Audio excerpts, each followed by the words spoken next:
Em nome do Pai, do Filho e do Espírito Santo. Amém. Pelo sinal da Santa Cruz, livra-nos Deus, nosso Senhor, dos nossos inimigos. Em nome do Pai, do Filho e do Espírito Santo. Amém. Augusta, Rainha do Céu, Senhora dos Anjos, vós que recebeste de Deus o poder e a missão de esmagar a cabeça de Satanás, humildemente vos rogamos que envieis vossas legiões celestes para que persiga e combata os demônios por toda parte, refreando sua audácia e precipitando no abismo. Quem como Deus ninguém, ó bondosa e carinhosa Mãe, vós sereis sempre o nosso amor e a nossa esperança. Ó Divina Mãe, enviai os santos anjos em nossa defesa, afastando para longe de nós o cruel inimigo. Amém. Oração ao Arcanjo São Rafael. Ficai conosco, ó Arcanjo Rafael, chamado Medicina de Deus. Afastai para longe de nós as doenças do corpo, da alma e do espírito, e trazei-nos saúde e toda a plenitude de vida prometida por nosso Senhor Jesus Cristo. Glorioso Arcanjo Rafael, que vos dignaste tomar a aparência de um simples viajante para vos fazer o protetor do jovem Tobias. Ensinai-nos a viver sobrenaturalmente, elevando sem cessar nossas almas acima das coisas terrestres. Vinde em nosso socorro no momento das tentações e ajudai-nos a afastar de nossas almas e de nossos trabalhos toda a influência do inferno. Ensinai-nos a viver nesse espírito de fé que sabe reconhecer a misericórdia divina em todas as provações e a utilizar para a salvação de nossas almas. Obtende para nós a graça de uma inteira conformidade com a vontade divina. Seja que ela nos conceda a cura dos nossos males, ou que recuse o que lhe pedimos. São Rafael, guia, protetor e companheiro de Tobias, dirige-nos no caminho da salvação, preservai-nos de todo perigo e conduze-nos ao céu. Assim seja. Hoje é o terceiro dia da novena, vamos continuar aqui a história. Então, a gente viu que ele ficou cego, né? Apesar de ele ser uma pessoa caridosa e fazer tudo que ele podia para ajudar as pessoas, principalmente da fé dele em temor a Deus, ele ajudava essas pessoas. Ele fica cego e a mulher dele começa a questioná-lo e ela começa a ganhar alguns benefícios que ele questiona se esses benefícios eram coisas boas, se vinha de coisas boas, porque ele não podia nem sequer mesmo tocar naquilo que não era sagrado, né? Aquilo que era profanado, aquilo que era roubado, aquilo que poderia trazer algum tipo de perjúrio espiritual, futuro. Ele tinha muito medo dessas coisas. Ele tinha um grande temor a Deus mesmo. E aí ele continua aqui no capítulo 3. Aqui eu coloquei como prece, né? É o que acontece. Tobit, então, suspirando em meio às suas lágrimas, pôs-se a orar. Vós sois justos, Senhor. Vossos juízos são cheios de equidade, e vossa conduta é toda misericórdia, verdade e justiça.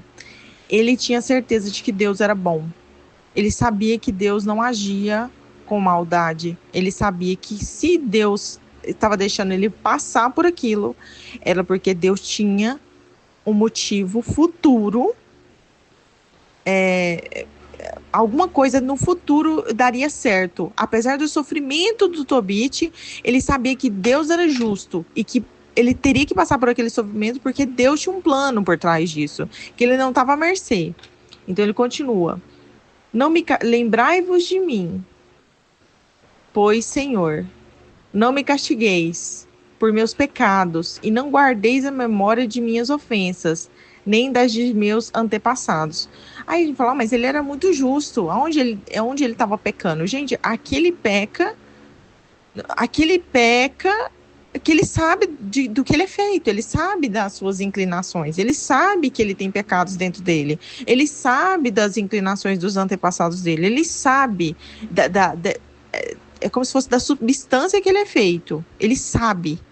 Apesar das boas ações dele, as ações dele são boas, né? Os julgamentos dele são bons, mas ele sabe das suas inclinações interiores. E para entender isso daqui, só estando atingindo moradas interiores já próximas de Deus, porque só se pode perceber os seus pecados mais miúdos quando você está muito próximo de Deus, porque Deus é perfeito. Então você olha para a perfeição de Deus e você olha para si e você fala, sou muito pecador. Então os seus pecados eles ficam assim, é como se fica assim neon, sabe? Pode ser pequenos pensamentos, qualquer assim, fica tudo em neon.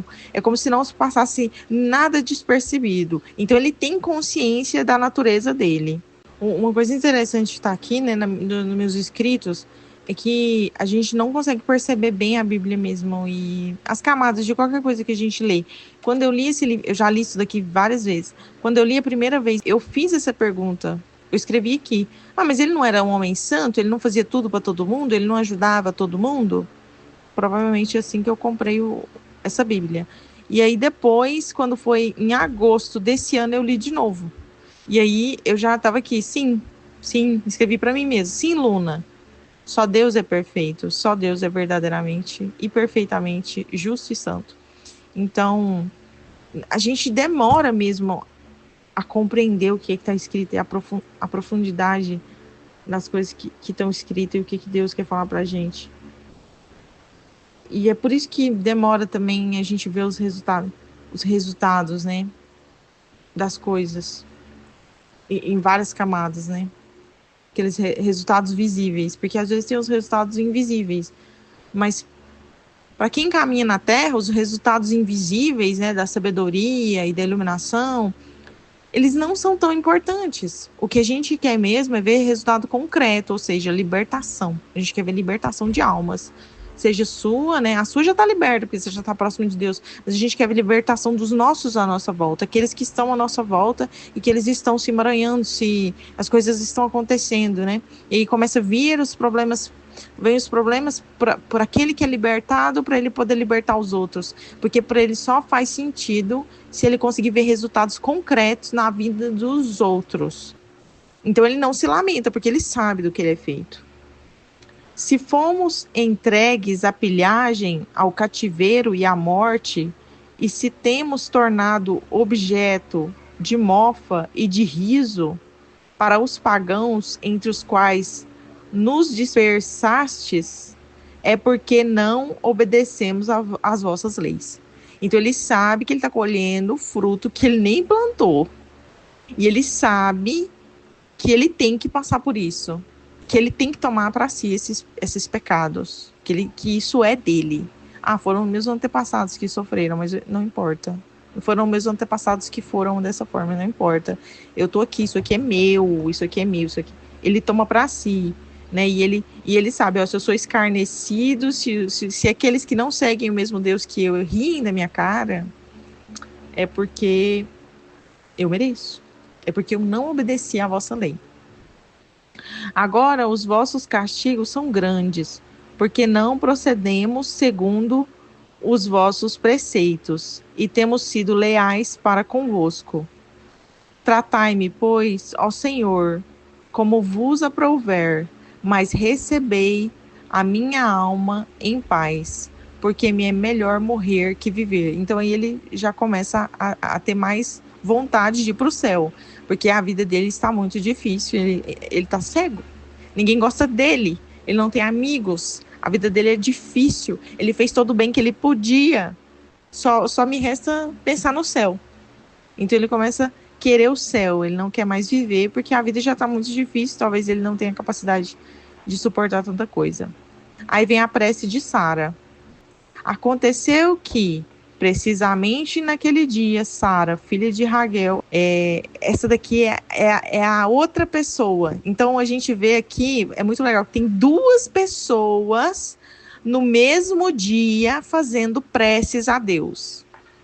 Sara, filha de Raguel, em Ecbátana, na Média, teve também de suportar os ultrajes de uma serva de seu pai. Então ela também estava lá sendo uma pessoa lá, uma serva do pai dela, estava tirando com a cara dela, né? ela tinha sido dada sucessivamente a 7 maridos. E aí a gente vai entender o contexto de Sara, do porquê que ela está sofrendo, do porquê que ela está chorando. Então ela teve 7 maridos. Mas logo que eles se aproximavam dela, um demônio chamado Asmodeu os matava. Esse demônio Asmodeu, ele existe no satanismo. Existem pessoas satanistas que fazem cultos a esse demônio e rogam praga nas pessoas, né? Joga esse demônio nas pessoas para destruir a vida sentimental delas mesmas. Isso aqui não é só história da Bíblia. Existe esse culto. Esses dias mesmo vi no YouTube uma pessoa falando alguma coisa sobre esse demônio. Estava eu procurando, né, imagens aqui para colocar, né, dessa história. E aí apareceu, né, o demônio Asmodeu lá e eu falei, vou colocar ele lá pro pessoal ver, né, como que ele é, né? É interessante porque ele me parece ser da hierarquia dos querubins, porque ele tem essa aparência de várias cabeças, né? Assim como os querubins, que o Satanás, né, ele era um querubim. Então, uma classe bem alta, né? Eu fico pensando, será que algum serafim caiu? Que é daqueles lá, né? Que contemplavam mesmo a face do Senhor. Será que é possível um anjo de alta hierarquia igual um serafim que observava, né? Deus o adorava 24 horas por dia, 24 horas por dia, 7 dias da semana, a eternidade inteira. Será que um serafim ele pode cair? Isso para mim é uma grande incógnita, assim, porque quanto mais a gente se aproxima de Deus, é muito difícil esquecer dele. É muito difícil esquecer dele, é muito difícil estar longe dele, né? E aí... Mas o que acontece é que os anjos se revoltaram. Na verdade, o que conta é que os anjos, eles estavam lá e eles foram criados, mas eles não viram Deus. Eles só viram Deus a partir de uma provação, né? Que foi ali mesmo na rebelião que aconteceu essa provação.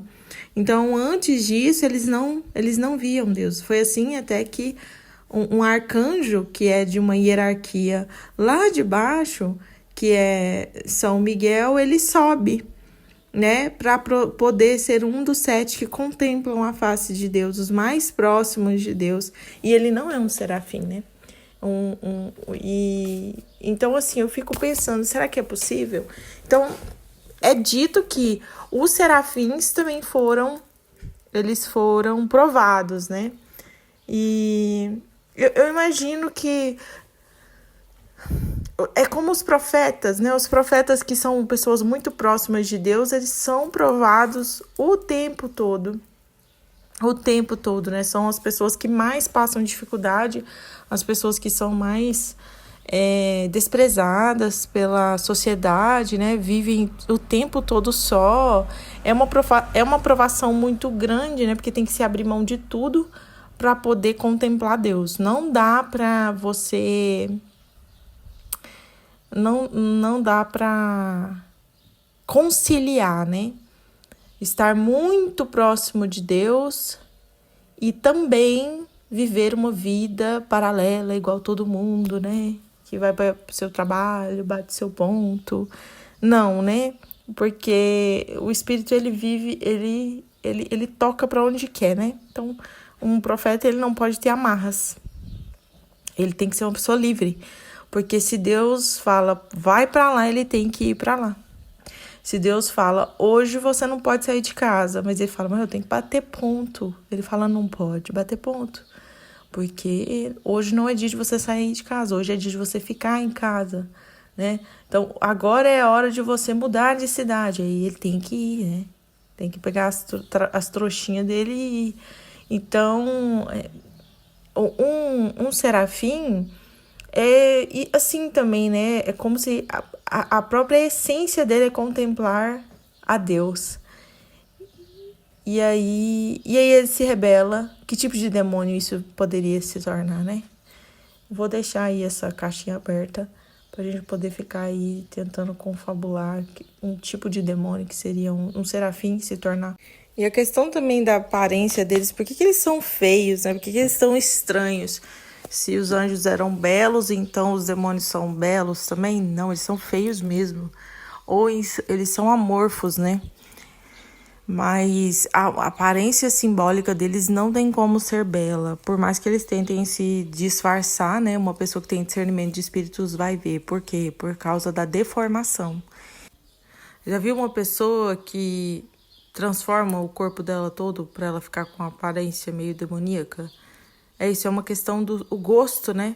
Pelo que é feio, o gosto pelo que é baixo, o gosto pelo que é esdrúxulo, o gosto pelo que é escandaloso.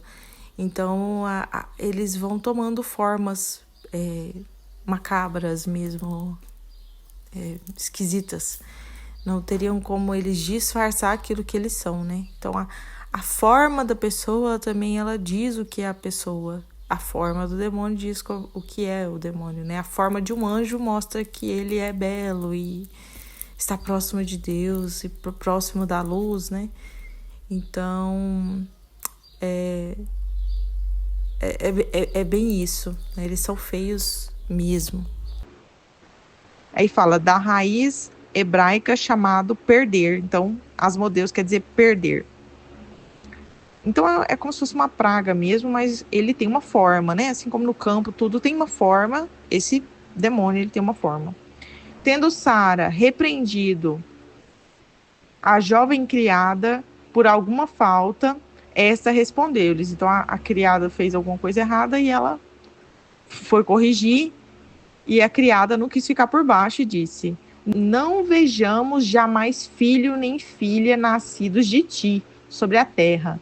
Foste tu que assassinaste os teus maridos.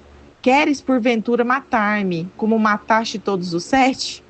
E de certa forma eu acho que ela estava meio com medo também dela, né? Porque como a Sara falou daquele jeito com ela, brigando com ela, né? A gente não sabe bem o tom. Ela falou: tá querendo me matar também? Já que você mata todo mundo? Ouvindo isso, Sara subiu ao seu quarto e lá ficou 3 dias completos sem comer e sem beber. Ela fez o jejum de Esther. Não me lembrava dessa parte da história. E orando com fervor, ela suplicava a Deus chorando que a livrasse dessa humilhação. Ao 3º dia, acabou sua oração, bendizendo o Senhor desta forma: Deus de nossos pais, que vosso nome seja bendito, vós que depois de vos irardes, usais de misericórdia, e no meio da tribulação perdoais os pecados aos que vos invocam. Volto-me para vós, ó Senhor. Para vós levanto os meus olhos. Rogo-vos, Senhor, que me livreis dos laços deste opróbrio, ou então que me tireis de sobre a terra. É muito interessante isso, né? A forma da oração certa. Vós sabeis que eu nunca desejei homem algum, e que guardei minha alma pura a todo mau desejo. Nunca frequentei lugares de prazer, nem tive comércio com pessoas levianas. Ela está dizendo, tá falando: olha, eu nem sei por que me ocorre essas desgraceiras, porque eu não plantei para colher isso daqui. E se consenti em casar-me, foi por vosso temor e não por paixão. Foi sem dúvida porque eu não era digna deles, ou talvez não era eles dignos de mim, ou então me destinastes a outro homem. Não está nas mãos do homem penetrar os vossos desígnios, mas todo aquele que vos honra tem a certeza de que sua vida, se for provada, será coroada. Ou seja, ela é humilde, ela já percebe que ela não consegue entender bem os desígnios de Deus, apesar dela tentar. Que depois da tribulação haverá libertação, e que se houver castigo, haverá também acesso à vossa misericórdia. E aí ela está dizendo: eu não entendo você, mas eu sei que você é bom. E se eu estou passando por essa desgraceira aqui, eu lhe ofereço, porque eu espero a misericórdia que virá depois, porque eu creio, eu confio em ti. É a mesma coisa de dizer para Jesus: eu confio em ti. Estou passando isso daqui, mas não estou passando só não, hein? Porque vós não vos comprazeis em nossa perda. Após a tempestade, mandais a bonança. Depois das lágrimas e dos gemidos, derramais a alegria. Ó Deus de Israel, que o vosso nome seja eternamente bendito. Ela tinha muita fé em Deus de que ele era bom, de que ele era um pai bom, de que ele não estava ali rindo da cara dela ou não estava se importando com o sofrimento dela. A mesma coisa do Tobit, hein? E então o Tobit está lá cego, ele está passando, ele está ali pagando penitência involuntária, né? Ficando cego, e ela está aqui pagando penitência com o jejum e oração por causa de tanto sofrimento que ela tem passado na vida. Ela, ao invés de ficar só murmurando, ela faz alguma coisa em relação a isso, né? Ela faz jejum, faz oração. Essas duas orações foram ouvidas ao mesmo tempo diante da glória de Deus Altíssimo, do Deus Altíssimo. E um santo anjo do Senhor, Rafael, foi enviado para curar Tobit e Sara, cujas preces tinham sido simultaneamente dirigidas ao Senhor. É muito interessante para mim ler isso daqui, porque eu acabei de fazer o jejum de Esther, nem lembrava disso daqui, e logo depois do meu jejum, né, algumas coisas aconteceram, Deus me pede para fazer, né, essa novena aqui, lendo novamente o livro de Tobias. Então a gente vê aqui uma similaridade também das coisas que Deus está mostrando para nós aqui, que ele não está cego, que ele está vendo, que ele está entendendo, que ele está vendo o sofrimento, que ele está vendo as penitências, de que algo virá de bom. O que Deus está falando aqui para a gente é: continue firme, eu estou vendo você, eu estou percebendo o sofrimento que sua família passa.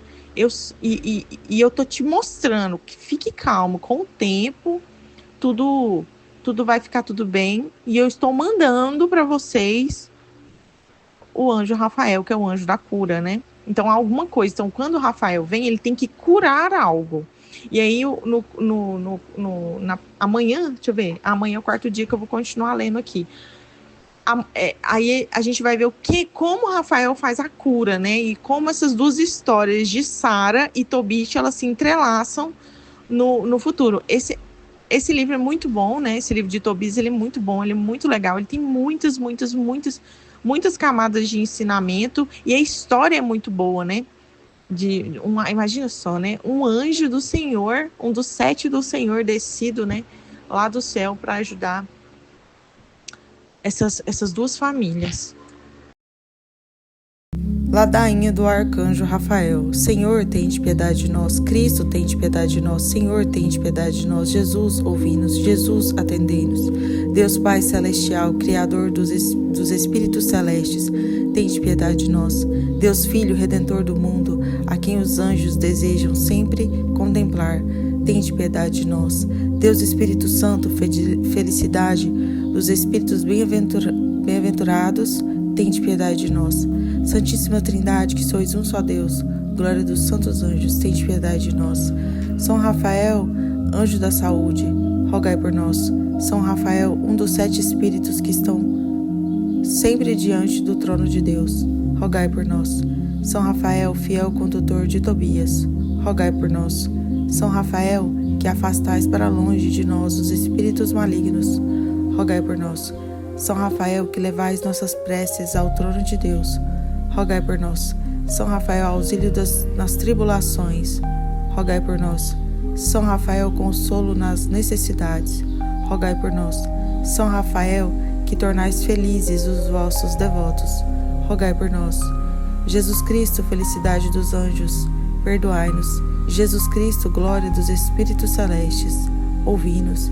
Jesus Cristo, esplendor dos exércitos celestes, tende piedade de nós. Oremos.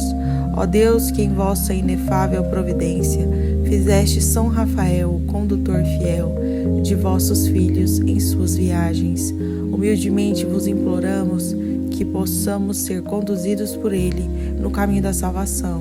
Experimentemos seu exílio nas doenças do corpo e da alma. Por Jesus Cristo, nosso Senhor. Amém.